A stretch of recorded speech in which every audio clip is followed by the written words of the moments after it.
नमस्कार, मी अपर्णा कुलकर्णी आणि रोजचंच काही बाही या माझ्या गप्पांच्या चॅनलमध्ये तुमचं सगळ्यांचं मी पुन्हा एकदा मनापासून स्वागत करते. आजचा व्हिडिओ करताना मला विशेष आनंद होतोय. त्याचं कारण म्हणजे आज माझ्याबरोबर तरुण मंडळी आहेत, त्यामुळे मला सुद्धा खूप जास्त तरुण झाल्यासारखं वाटतंय. आणि आजचा जो विषय आहे तो म्हणजे भारतातून शिकण्यासाठी परदेशी मुलं का जातात आणि जायचं असेल तर त्यांनी काय तयारी करावी. खरं सांगायचं तर शहरामधल्या मुलांना ह्याबद्दल माहिती असते, पण खेडेगावातून जी मुलं आहेत त्यांना ही माहिती मिळावी या उद्देशाने आज माझ्या चॅनलवरती मी आमंत्रित केलेले आहे शशांक घरणीकर. नमस्कार. हॅलो. हॅलो. आणि ईशान क्षीरसागर. हॅलो. हॅलो ईशान, तू काय करतोय सध्या? मी सध्या गॅप इयर घेतला आहे. मला गॅप इयर म्हणजे शिकताना गॅप इयर घेतलेस? नाही, शिक्षण कंप्लीट झाल्यानंतर. मग ते सांग तू काय केलंस? इंजिनिअरिंग माझी कंप्लीट झालेली आहे कम्प्युटर सायन्स मध्ये. ओके. आणि आता मी त्याच्यानंतर गॅप इयर घेतला आहे कारण मी प्रिपरेशन करतोय मास्टर्स डिग्री घेण्यासाठी. ओके. आणि शशांक, तू काय करतोयस? माझं सध्या MBA कंप्लीट झालं आहे आणि मी लंडनमध्ये कमर्शियल मॅनेजर म्हणून काम करतो. ओके. जस्ट कम्प्लिटेड माय MBA आणि आता त्यामुळे मी पोस्ट MBA माझं वर्क एक्सपिरियन्स चालू आहे. आता मला सगळ्यात आधी ईशान तुला असं विचारायचं आहे की परदेशी शिकायला जायचं हे तू का ठरवलंस? म्हणजे आता शशांक गेला, शौनक गेला, म्हणजे तुझा भाऊ गेला आणि म्हणून मला जायचंय, की काय कारण काय आहे त्याच्या मागचं? परदेशी शिकायला जाण्यामागे काय कारण आहे? मी ज्या फील्डमध्ये शिकलेलो आहे म्हणजे मी ज्या फील्डमध्ये इंजिनिअरिंग केलेली आहे त्याच्यात पण बरेचसे ब्रांचेस आहेत, जसं AI झालं किंवा वेब डेव्हलपमेंट झालं किंवा सायबर सिक्युरिटी झालं. माझी जी फील्ड आहे आर्टिफिशियल इंटेलिजन्सची, सध्या ती तशी नवीन आहे आणि इंडियामधले जे प्रोफेसर्स आहेत त्यांना अजून तेवढं पण त्याचा स्कोप माहिती नाही काय. बाहेरचे जे प्रोफेसर आहेत ह्यांनी 20-20, 30-30 वर्ष याच्यावरती रिसर्च केलेला आहे. सो त्यांना या सब्जेक्ट बद्दल जास्त नॉलेज आहे आणि हेन्स तिकडे जास्ती ऑपॉर्च्युनिटीज पण आहेत. सो मला तिकडचा एक फर्स्ट हँड एक्सपिरियन्स जर मिळाला तर मला ते तिकडचे अप्रोचेस, तिकडचं नॉलेज मला आपल्या भारतात इम्प्लिमेंट करता येते. ओके. सो ते नॉलेज मला तिकडनं इम्पार्ट करण्यासाठी मी तिकडे जायचं, शिकायला जायचं. आता ह्याने सांगितलं की ह्याच्या क्षेत्रामध्ये संधी तिकडे जास्त आहेत किंवा तिकडे जास्त अवेअरनेस आहे ह्या शिक्षणाच्या बाबतीत, त्याच्या स्पेशली AIच्या बाबतीत.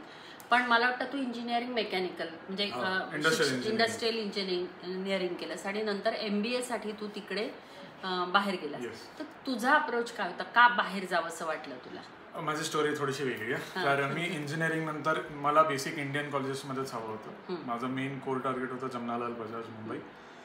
मी पहिले 3 वर्ष CETचा म्हणजे CET दिली आहे, त्याच्यासोबत बाकीचे कॉम्पिटिटिव्ह एक्झाम्स पण दिल्या, CAT, ZAT काही असो.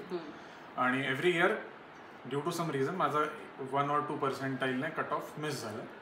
2 वेळेस माझा स्नॅप क्लिअर पण झाला. कधी माझा एफर्ट कमी पडला, कधी कॉम्पिटिशन खूप जास्त असते, कधी जसं 2016 मध्ये मी जेव्हा CET दिली त्यावेळेस माझं आय गेस आमच्या ॲप्लिकंट्स होते साधारणतः 1,10,000. तेच माझे 1 वर्ष आधी होते 30,000 फक्त. आणि 2017 मध्ये which was my second attempt, त्यावेळेस 3.5 लाख घेतले. त्यामुळे तो कॉम्पिटिशन तशी वाढत जाते. जर मी स्कोर्स बोललो तर माझा CET first attempt was around 97 percentile आणि थर्ड अटेम्प्ट पर्यंत मी 99.6 पर्यंत गेलो. पण जमनालाल बजाज लागतं 99.92. म्हणजे यू नीड, म्हणजे इफ यू आर ओपन आणि जर तुम्हाला जनरल कॅटेगरीमध्ये असाल आणि तुम्हाला JB हवं असेल तर तुम्हाला ओव्हरऑल महाराष्ट्रात टॉप 48 यायचं. कन्सिडरिंग तुम्ही यू आर अ बॉय, तुमच्याकडे कुठलंच रिझर्वेशन, कुठलंच आरक्षण नाही. त्यामुळे त्या टॉप 48 कॅन्डिडेट्समध्ये जर तुम्ही असाल तर तुम्हाला JB येतं. पण मी साईड बाय साईड काम पण करायचो. तर 3 वर्ष ट्राय केलं, 3 वर्ष कुठेच झालं नाही. म्हणून मी नंतर 2 वर्ष काहीच केलं नाही. मी डिसाईड केलं लेट्स वर्क फॉर 5 years, पूर्ण 5 वर्ष कंप्लीट करू. आणि नंतर मग माझ्याकडे आणायचा 5 वर्षाचा एक्सपिरियन्स पूर्ण आहेच आहे, तर मग एक ग्लोबल एक्सपोजर आणि आउटलुक समजून घेण्यासाठी मी UK चालू केलं ॲज MBA डेस्टिनेशन. UKला मी ओव्हरऑल 5 कॉलेजला अप्लाय केलेलं, 5ही मध्ये ॲडमिट आलेलं मला. GMAT आणि IELTS दिली मी. ओव्हरऑल बाहेर जाण्यासाठी तसं GMAT कंपल्सरी नाही आहे, काही कॉलेज घेतात, काही मी त्या पुढच्या प्रश्नाकडे येणारच आहे मी.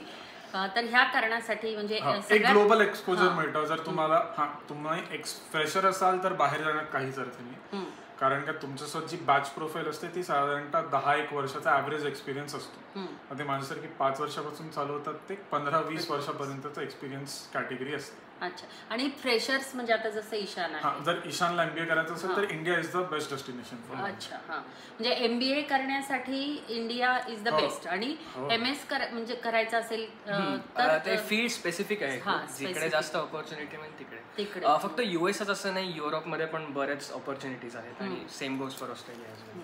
आता मला एक सांग, तू म्हणालास की मी गॅप घेतला, तर 1 वर्षाचा गॅप घेऊन नेमकी तू तयारी काय करणार आहेस? असं मी नेमकं असं स्पेसिफिक अशासाठी विचारतेय की खेडेगावांमधली मुलं किंवा बरीचशी छोट्या छोट्या शहरातली मुलं जी असतात ना, त्यांना हे समजत नाही की तयारी काय करायची.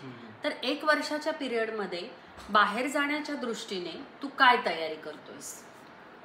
बेसिकली जर मी एक समराईज करायचं झालं माझे इंजिनिअरिंगचा टर्म आणि आत्ताचा गॅप इयरमध्ये जे मी करणार आहे ते, तर इंजिनिअरिंगच्या वेळेस मी जे काय काय केलेलं that is completely focused on my engineering exams. की ती जी माझी बॅचलर्सची डिग्री होती ते अचीव्ह करण्याला जे एफर्ट्स लागतात, जे प्रोजेक्ट्स करायला लागतात, जे तुम्हाला अकॅडमिक्सवरती लक्ष द्यायला लागतं, ते त्या 4 वर्षात तुम्हाला प्रॉपर स्पेस मिळतो तो करायचा, प्रॉपर टाइम मिळतो तो. बरोबर. But if you have to prepare for going for the masters, बाहेर जाण्यासाठी तुम्हाला बरेच गोष्टी अजून पण कन्सिडर करायला लागतात. म्हणजे एस्पेशली माझ्या फील्डसाठी तुम्हाला एक रिसर्च पेपर तरी पब्लिश करायला लागतो, तुम्हाला बाहेरच्या युनिव्हर्सिटीच्या प्रोफेसरांना मेल टाकायला लागतो, स्वतःहून कॉन्टॅक्ट करायला लागतो, बऱ्याचशा लोकांना तुम्हाला बेसिकली नेटवर्किंग वाढायला लागतं तुमची, आणि तुमचे पर्सनल पण स्किल्स डेव्हलप करायला लागतात तुम्हाला. बऱ्याचशा गोष्टी आहेत, नॉट जस्ट टेक्निकल, पण बऱ्याचशा गोष्टी, how to present yourself better, कुठल्या इंग्लिशमध्ये समजा तुम्ही बाहेर चाललात US मध्ये तर इंग्लिशची प्रोफिशियन्सी असली पाहिजे. सो ते पण बरेचसे गोष्टी आहेत की जे मी अजून तेवढा त्याच्यात मला एक्सपिरियन्स नाही आलाय, किंवा वर्क एक्सपिरियन्स पण मला अजून फार तसा मिळालेला नाहीये कॉलेजच्या परीक्षांमुळे वगैरे. सो त्याच्यात थोडा एक्सपोजर मिळण्यासाठी, पर्सनल प्रोजेक्ट डेव्हलप करण्यासाठी ते आहेच आहे. आणि प्लस मी ज्या युनिव्हर्सिटीला टार्गेट करतोय त्यांचे पण काही रिक्वायरमेंट्स असतात की स्टुडंट्सकडनं ॲटलिस्ट 3 लेटर ऑफ रेकमेंडेशन असले पाहिजेत, GRE मध्ये एवढा स्कोर असला पाहिजे, GRE एक एक्झाम आहे, एंट्रन्स एक्झाम. सो त्याच्यामध्ये पण काही क्रायटेरिया आहेत की तुमचा हा कट ऑफ आहे तर तुम्हाला ही युनिव्हर्सिटी मिळेल. ते प्रिपरेशन करण्यासाठी थोडासा वेळ लागतो, काढायला लागतो स्वतःहून, तर ते तुम्हाला तेवढे एफर्ट्स तिथे हे होतात. बरोबर, फ्रुटफुल असतात. ह्याने फ्रेशर्ससाठीच सांगितलं, पण तुझं एक्सपिरियन्स घेऊन तू 5 वर्ष काम केलंस, फॅक्टरीमध्ये चांगल्या पोझिशनवरती काम केलंस आणि मग शिक्षणासाठी म्हणून तिकडे गेलास, तर तुला काय तयारी त्याच्यासाठी करावी लागली? आणि हे GRE तुला पण द्यावी लागली का? ओके. आणि त्याची तयारी, GREची तयारी बेसिकली कशी करावी मुलांनी? राईट. तर हो, डिपेंड करतं ना, युनिट डिपेंड करते. MBA साठी GMAT लागते, GRE टेक्ससाठी आहे पूर्ण. GMAT थोडंसं मॅथ्स इंटेन्सिव्ह असतं, so it's higher level of concepts. तयारीच्या हिशोबाने काही युनिट्सला लागते GMAT, काही फक्त आणि फक्त तुमचा प्रोफाईल इव्हॅल्युएशन वरती करतो. ते कुठलीच कॉम्पिटेटिव्ह एक्झाम नाही घेणार. काही अगदीच क्रीम असतो त्याला ऑब्व्हियसली GMAT लागते, कारण का ते फिल्टरेशन प्रोसेस आहे. बरोबर. माझ्यासाठी मी GMAT दिलेली, कारण का मी काही कॉलेजला अप्लाय करत होतो त्यांना GMAT मॅन्डेटरी होती आणि काही फक्त प्रोफाईल इव्हॅल्युएशन होतं.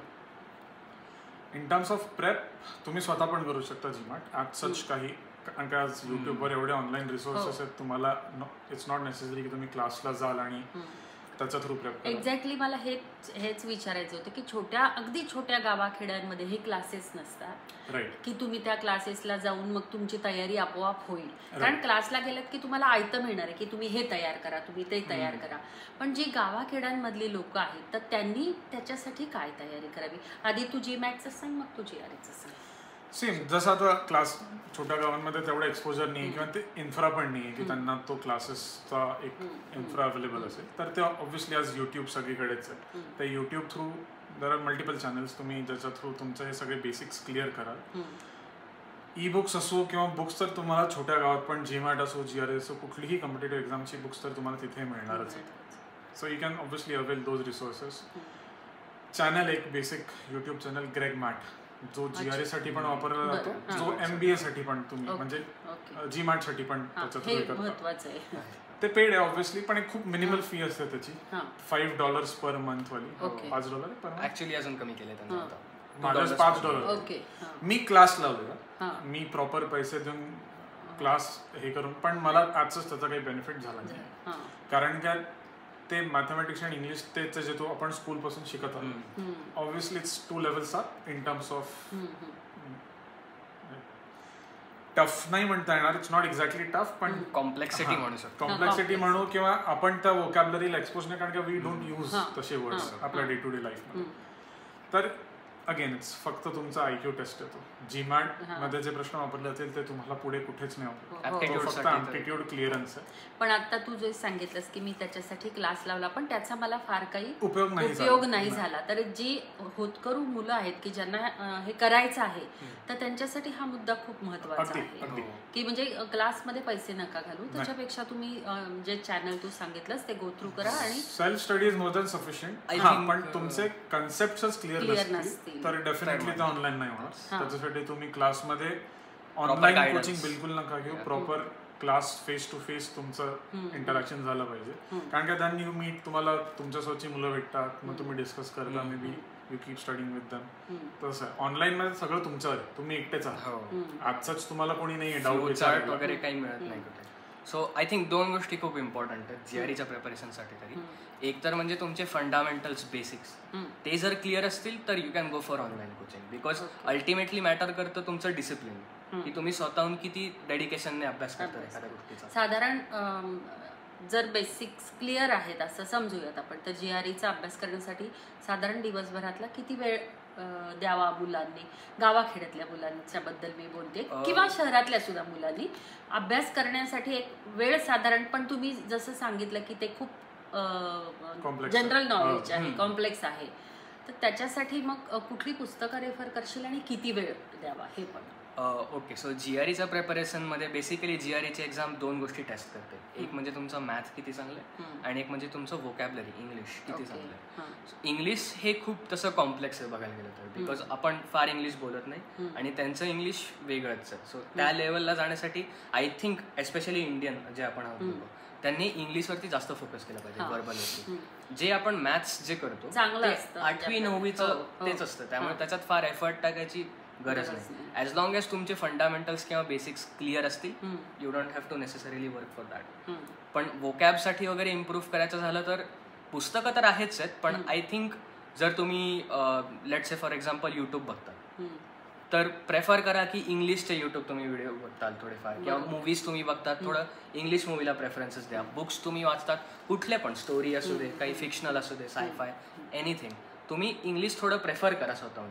बिकॉज नॅचरल तुम्ही जेवढे गोष्टी करताल तुम्हाला तेवढं एक्सपोजर मिळेल इंग्लिश वर्ड्सला, तेवढंच तुमच्या डोक्यात न्यूजपेपर्स वाचणं हे पण एक मला वाटतं खूप डेली. आता फोनवरती आर्टिकल्स पण येतात रोज गुगलवरती वगैरे, ते जरी वाचले तरी व्होकॅबलरी आपली ऑटोमॅटिकली डेव्हलप होते. पण तू म्हणजे तिकडे शिकायला जाऊन आता कसं होतं की मुलं जातात शिकायला तिकडे आणि मग तिकडे सेटल डाऊन होतं, जसं की आता शशांकचं आहे. मला माहिती आहे की तू आता तिकडे आधी गेला, शिकला आणि आता त्याला जॉब चांगला लागलेला आहे. त्यासाठी आधी सगळ्यात पहिल्या तर कॉंग्रॅच्युलेशन्स, की जॉब चांगला लागलेला आहे. पण मग होतं काय की मुलं तिकडे जातात आणि तिकडे सेटल होतात. मग आपल्या ज्याला आपण म्हणूयात की इकोसिस्टीमला किंवा आपल्या ह्याला तुमच्या ह्याचा शिक्षणाचा किंवा एक तरुण मुलं तुम्ही होतकरू म्हणून आपल्या भारतासाठी भविष्यामध्ये त्याचा काय उपयोग आहे? म्हणजे असं नाही तुम्हाला वाटत की आपण म्हणजे तुला आता की तू तिकडे जाणार आहेस, तर मला माहिती की आता तिकडे गेल्यानंतर मग शिक्षण झालं की जॉब लागतो आणि मग तिकडेच सेटल होतात मुलं, तर तुझा काय हे आहे? पर्सनली मी माझ्याबद्दल फक्त जर बोलायला गेलो तर मी तरी फक्त डिग्रीसाठी तिथे जातोय. आणि कसं होतं की आपण युजली जर एक कॉमन जर आपण कोणी पण घेतला स्टुडंट तर स्टुडंट लोन्स घेतो आपण आणि तिथे बाहेर जातो. सो तो ब्रेक पॉईंट आणण्यासाठी ते तिथे तेवढं भरण्यासाठी थोडा तरी वर्क एक्सपिरियन्स तुम्हाला घ्यायलाच लागतो. आणि by the time you finish that मग ते खूपच टाइम जातो तिथे. सो असं वाटतं की हा तिथे जाऊन सेटल झालाय. पण काही काही जण असे पण असतात की असं पण असतं की काही जणांना परत पण यायचं असतं. आता मी परत येणार हे माझ्या डोक्यात प्लॅनिंग चालू आहे, बिकॉज बाहेर जेवढं AI चालू आहे सध्या, ज्या लेवलला ज्या डेप्थला बाहेरचे प्रोफेसर्स प्रोजेक्ट्स करतायत किंवा कंपनीज उचलतायत त्या टेक्नॉलॉजीला, तेवढं इंडियामध्ये इम्प्लिमेंट कोणी करत नाहीये फारसं. आता इंडियाचे गव्हर्नमेंटने पण बरेचसे स्कोप तुला इथे मला तो इथे आणायचा आहे. सो बाहेरचं नॉलेज मी घेऊन इथे काहीतरी नवीन इम्प्लिमेंट करू शकतो. मे बी मी स्वतःचा स्टार्टअप काढू शकतो पुढे येऊन. मग जे कोणी ज्यांना AI मध्ये इंटरेस्ट आहे किंवा माझ्या फील्डमध्ये जे कोणी चांगले करतात, एफर्ट्स वगैरे टाकतात, त्यांना मी हायर करून मग आम्ही एकत्र कोलॅब करून काहीतरी करू शकतो. सो हा प्लॅन माझ्या फील्डसाठी तरी आहे. असे इनफॅक्ट माझे बरेचसे मित्र आहेत की जे पण अग्री करतात की instead of going outside and settling there we should come back. Because आता इंडियामधलं पण पोटेन्शियल तसं वाढत चांगलं वाटलं मला हे ऐकून, खूप जास्त नाही. तो मुळात लँडस्केप खूप बदलतो आता. फॉर एक्झाम्पल आता MBA साठी पण जी लोक बाहेर जातात, US चे मोठे कॉलेज आहेत, हार्वर्ड असो, स्टॅनफोर्ड असो, आज तिथे लोक ग्रॅज्युएट होतात आणि the coming back to India, कारण का इथे बेटर ऑपॉर्च्युनिटीज आहेत. कारण का तुम्ही तिथे बसून पण एका इंडियन बेससाठीच काम करता, तर रादर यू कम बॅक आणि इथे करा. आणि आज तर कॉम्पिटेटिव्ह सॅलरीज इंडियात पण अवेलेबल आहेत. म्हणजे आजही मुलांना MBA ग्रॅज्युएट्सला इथे 1-2 CRच्या रेंजमध्ये सॅलरी कॅप मिळते.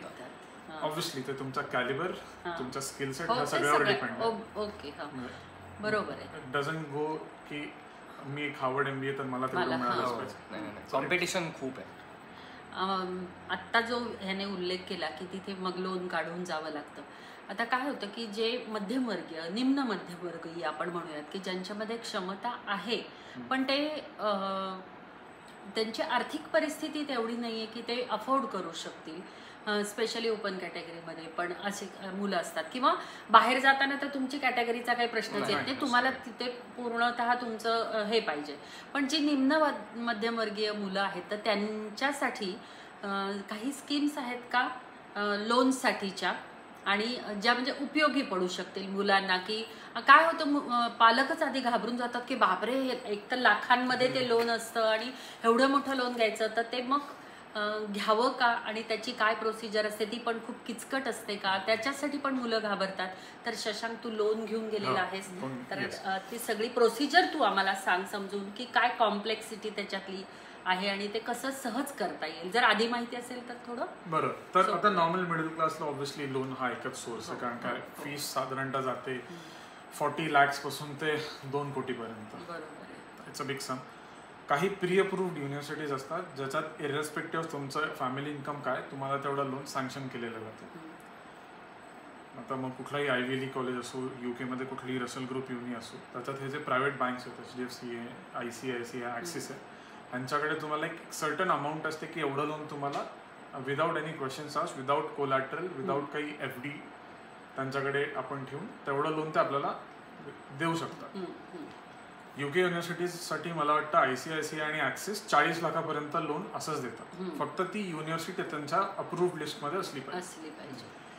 इन जनरल आता हे झालं बँकेचा पार्ट. दिस गोज टू आपला गव्हर्नमेंट बँक. पण फक्त गव्हर्नमेंट बँकला काही फक्त ते आपल्याला एक रँकिंग विचारतात की तुमच्या युनिची रँकिंग काय, तर बॅकग्राऊंड चेक असतं तुमचं करण्यासाठी. गव्हर्नमेंट बँकेसाठी एक रूल आहे की 7.5 लाखाच्या वरती जी काय अमाऊंट आहे त्याच्यासाठी तुम्हाला काहीतरी कोलॅटरल ठेवायचं. ती प्रॉपर्टीज असते, कारण की त्याचं व्हॅल्युएशन तेवढं आपल्याला तेच. ते सोडून आता फॉर एक्झाम्पल US आहे, आपली इंडियन बँक आपल्याला एक 60 लाखापर्यंत लोन देईल. त्याच्या वरचा जो खर्च आहे, कधी कधी युनी आपल्याला स्कॉलरशिपच्या नावाखाली येते. So that's of. जसं मला 8,500 पाऊंड स्कॉलरशिप होती, ते माझ्या ट्युशन फी मधून मायनस झाली.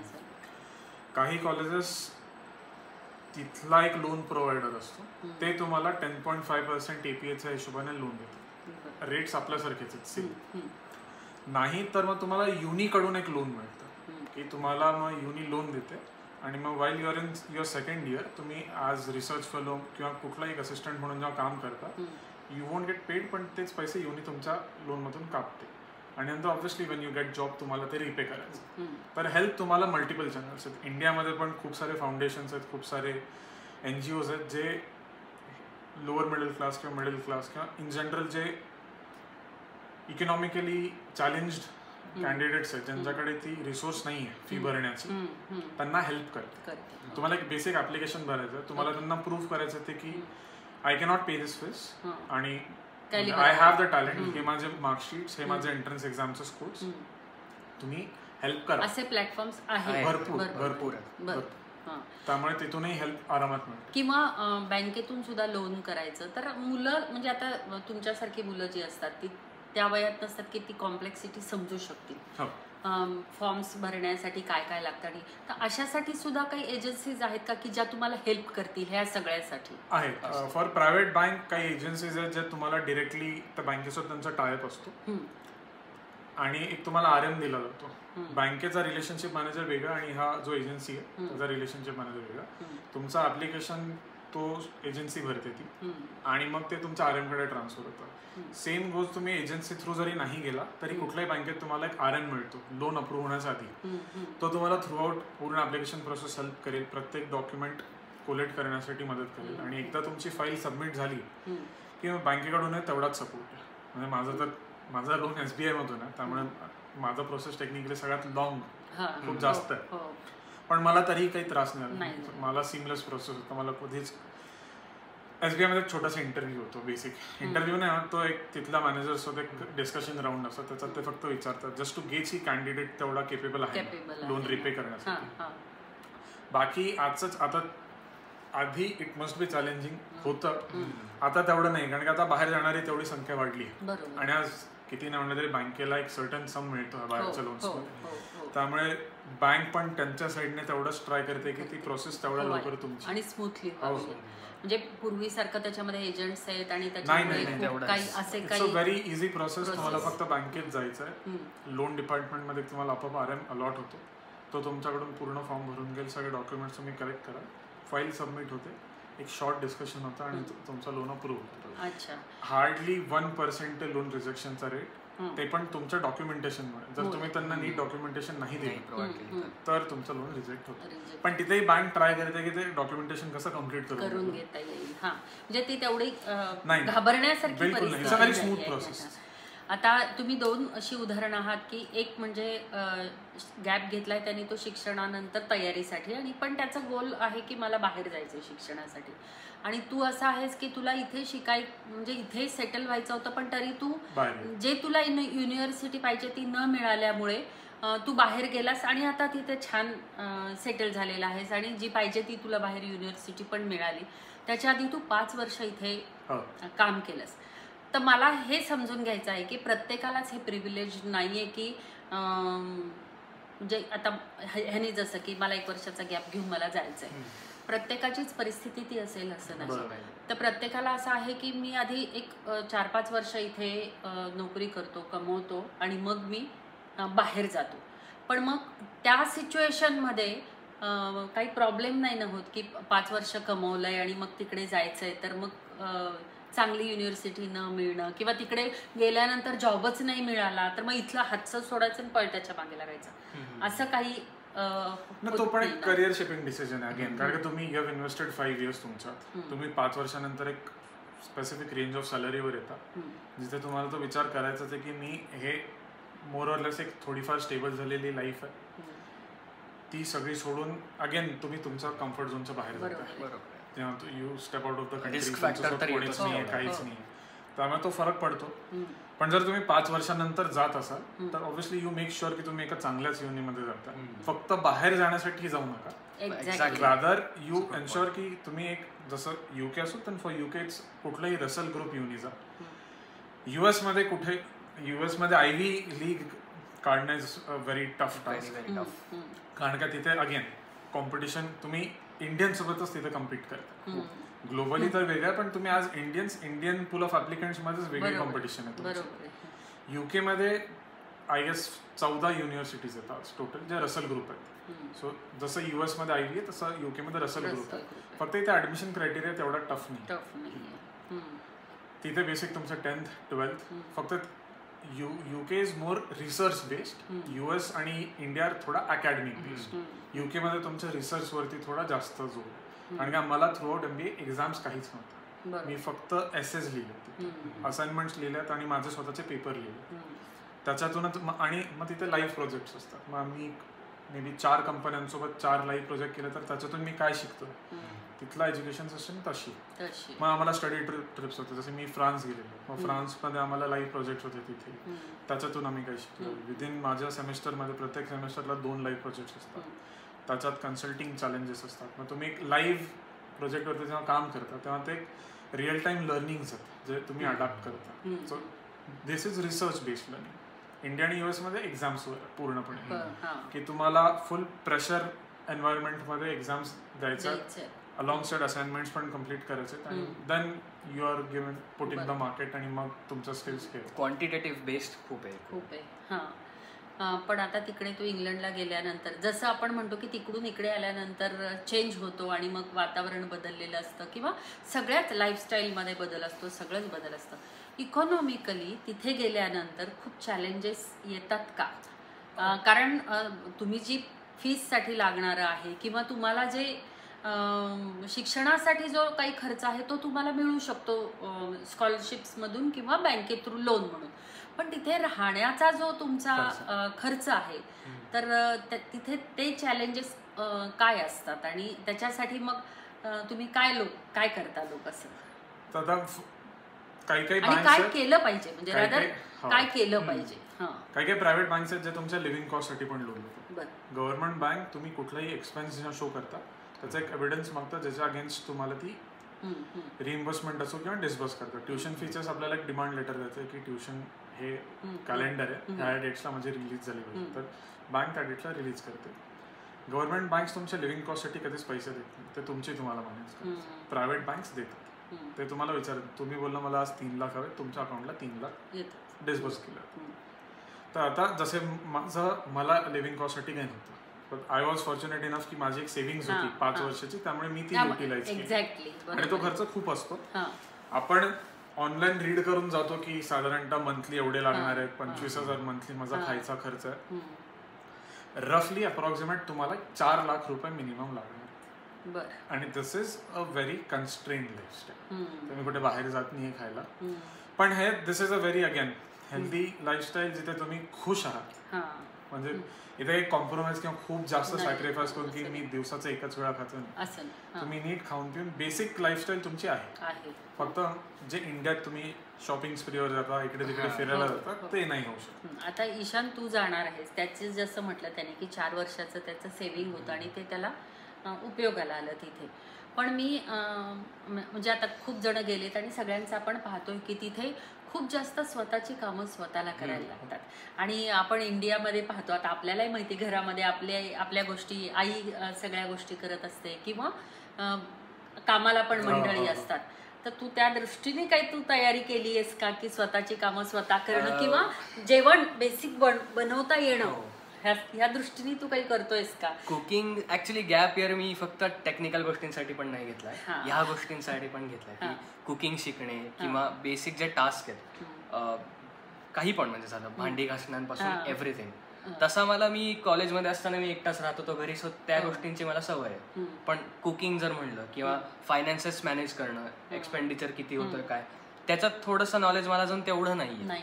सो ते नीट करण्यासाठी, ते शिकून घेण्यासाठी मी गॅप इयर घेतला आणि टेक्निकल गोष्टींसाठी पण घेतला. पण म्हणजे तू आता जी मुलं आहेत की जी फ्रेशर आहेत, ज्यांना प्रिव्हिलेज आहे पण तरी सुद्धा, आता तुला पण आहेच ऑब्व्हियसली, पण तरी तू गॅप इयर घ्यायचा हा तुझा डिसिजन आहे, तर तू काय सजेस्ट करशील सगळ्यांनाच की ज्यांना बाहेर जायचं आहे तर त्यांनी 1 वर्ष पूर्ण तयारीसाठी द्यावं का, असं सजेस्ट करशील का? मी तरी रेकमेंड करेन की तुम्ही जर करू शकतात तेवढा टाइम तुम्ही डिव्होट करू शकतात तर जरूर करा. बिकॉज तुम्हाला पण बऱ्याच गोष्टी नवीन शिकायला मिळतील की जे तुम्ही गॅप इयर जर नाही घेतला तर मे बी नाही शिकायला मिळणार. असं नाही, कंपल्सरी नाहीये की जर तुम्ही नाही घेतला गॅप इयर तर नाही. पण तिथे जाऊन जो स्ट्रगल आहे तो जो जर कमी करायचा असेल तर मग तुम्हाला थोडा पिरियड तुम्ही तो द्यायला, थोडासा वेळ तर तुम्हाला काढावाच लागणार. बरोबर. बिकॉज कॉलेजमध्ये असताना बराचसा वेळ तर मग बाकीच्या गोष्टींमध्येच जातो की कॉलेजचे एक्झाम्स आहेत किंवा मित्रांसोबतच बाहेर गेलोय. सो आपण त्याचा विचार नाही करत की आपण पुढे जाऊन काय करणार किंवा मला काय प्रिपेअर करायचंय पुढे जाऊन. आपण फक्त कॉलेजचं लाईफच फोकस करतो. त्याच्यासाठी जर थोडं आपल्याला प्लॅनिंग करायची असेल, नीट जर सगळं ऑर्गनाईज करायचं असेल, स्वतःचे स्किल्स डेव्हलप करायचे असतील तर थोडा टाइम बाहेर काढून ह्याच्यासाठी केलंच पाहिजे, मला तरी असं वाटतं. ओके, म्हणजे तू प्रेफर करशील. बऱ्याचशा गोष्टी तुमच्याशी गप्पा मारल्यानंतर मला सुद्धा क्लिअर झाल्या आणि तुम्ही खूप छान पद्धतीने समजून सांगितलं. आणि मला सगळ्यात जास्त छान असं वाटलं की हे तुम्ही फक्त सगळे करतायत म्हणून मला करायचंय असं न करता खूप मॅच्युअर्डली हा डिसिजन तुम्ही घेतलेला आहे. त्याने तर म्हणजे 5 वर्षानंतर हा डिसिजन घेतला आणि ते खूप सक्सेसफुल त्याच्यामध्ये तो झालेला आहे. तर तुमचं दोघांचंही मी इतक्या छान वैचारिक बैठक तुमची, ज्याला आपण म्हणतो मॅच्युरिटी, खूप छान आहे ह्या वयामध्ये. त्यासाठी तुमच्या दोघांचं मी खूप मनापासून अभिनंदन करते. आणि इथून पुढचा तुमचा सगळा प्रवास तुम्हाला जसं जे अपेक्षित यश आहे ते मिळो, आणि सगळे जगातला आनंद सगळ्यात महत्त्वाचं जे आहे ते तुम्हाला मिळो, अशा शुभेच्छा मी तुम्हाला देते. Thank you so much. तुम्ही आलात, खूप खूप छान वाटलं. फक्त मला ना तुमच्याकडून हे अपेक्षित आहे की जे जसं बँकांमधल्या ह्याच्या ज्या एजन्सीज मदत करतात किंवा त्यांच्या जर तुम्ही मला लिंक्स दिल्यात तर ते जास्त बरं होईल. म्हणजे मी त्याच्या डिस्क्रिप्शनमध्ये त्या एजन्सीच्या लिंक्स किंवा तुम्ही जे यूट्यूब चॅनल्सची नावं सजेस्ट कराल त्यांच्यासुद्धा लिंक्स मला द्या. म्हणजे मी सगळ्या सबस्क्रिप्शन मध्ये त्या सगळ्या लिंक्स टाकेन आणि त्याचा तुम्हाला नक्की फायदा होईल असं मला वाटतं. पुन्हा एकदा मनापासून थँक्यू.